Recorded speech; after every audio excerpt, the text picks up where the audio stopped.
అది 2003 కాలం. టాలీవుడ్ మాస్ సినిమాల ఆధిపత్యంలో నడుస్తున్న సమయం. ప్రేక్షకులు కొత్తదనం కోసం ఎదురు చూస్తున్నారు.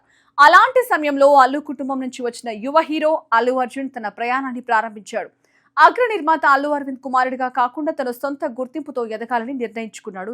దర్శకుడు కె రాఘవేంద్రరావు తెరకెక్కించిన గంగోత్రి సినిమా అతని తొలి అడుగు. ఆ సినిమా మంచి విజయం సాధించిన బన్నీపై విమర్శలు కూడా వచ్చాయి. కానీ అదే అతనికి మార్పు తీసుకొచ్చింది. ఆ తర్వాత సుకుమార్ దర్శకత్వం వచ్చిన ఆర్య సినిమా అతని కెరీర్ ను పూర్తిగా మార్చేసింది. కొత్త style, one side love concept తో యువతలో భారీ ఫాలోయింగ్ తెచ్చుకుంది. తర్వాత వచ్చిన దేశముద్రు సినిమాలో సిక్స్ ప్యాక్ లుక్ తో బన్నీ కొత్త ట్రెండ్ సెట్ చేశాడు. July, Race Gurram, son of Satyamurthy సినిమాలతో క్లాస్ అండ్ మాస్ రెండింటిని ఆకట్టుకున్నాడు. ముఖ్యంగా త్రివిక్రమ్ శ్రీనివాస్ తో చేసిన సినిమాలు అతనిలోని నటనను మరో స్థాయికి తీసుకెళ్లాయి.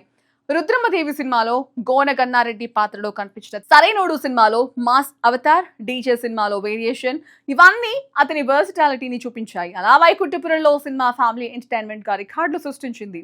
అయితే అసలైన సంచలనం పుష్ప సినిమా. సుకుమార్ దర్శకత్వంలో వచ్చిన ఈ సినిమా బన్నీని పాన్ ఇండియా స్టార్ గా మార్చింది. తగ్గేదేలే అనే మాండిజం దేశవ్యాప్తంగా ట్రెండ్ అయింది. పుష్పతో అతని స్థాయి మరింత పెరిగి భారీ వసూలు సాధించింది. ఉత్తమ జాతీయ నటుడి అవార్డు గెలుచుకోవడం ద్వారా తెలుగు సినిమా చరిత్రలో ప్రత్యేక స్థానం సంపాదించారు. ఫిల్మ్ఫేర్, నంది వంటి అనేక అవార్డులు అందుకున్నాడు. నటుడిగా మాత్రమే కాదు, కొత్త అనుభవాలు అందించాలనే లక్ష్యంతో అల్లు సినిమాస్ ద్వారా థియేటర్ కల్చర్ ను కూడా మెరుగుపరిచే ప్రయత్నం చేస్తున్నాడు. ఇప్పుడు అట్లీ, లోకేష్ కనగరాజ్ వంటి దర్శకులతో సినిమాలు చేస్తూ కొత్త స్టాండర్డ్స్ సెట్ చేస్తున్నాడు. ముఖ్యంగా అట్లీతో చేస్తున్న ప్రాజెక్ట్ అంతర్జాతీయ స్థాయిలో చర్చకొస్తోంది.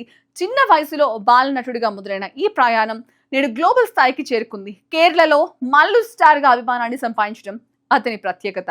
అల్లు అర్జున్ ప్రయాణం ఒక విషయం స్పష్టం చేస్తోంది. లెగసీ ఉండడం ఒక విషయం, దాన్ని నిలబెట్టుకోవడం మరో విషయం. కష్టంతో, స్టైల్లో, కొత్త ఆలోచనలతో ముందుకు సాగితేనే నిజమైన ఐకాన్ అవుతారు. అందుకే బన్నీ కేవలం స్టార్ కాదు, టాలీవుడ్ భవిష్యత్తును మార్చే ఐకాన్ స్టార్.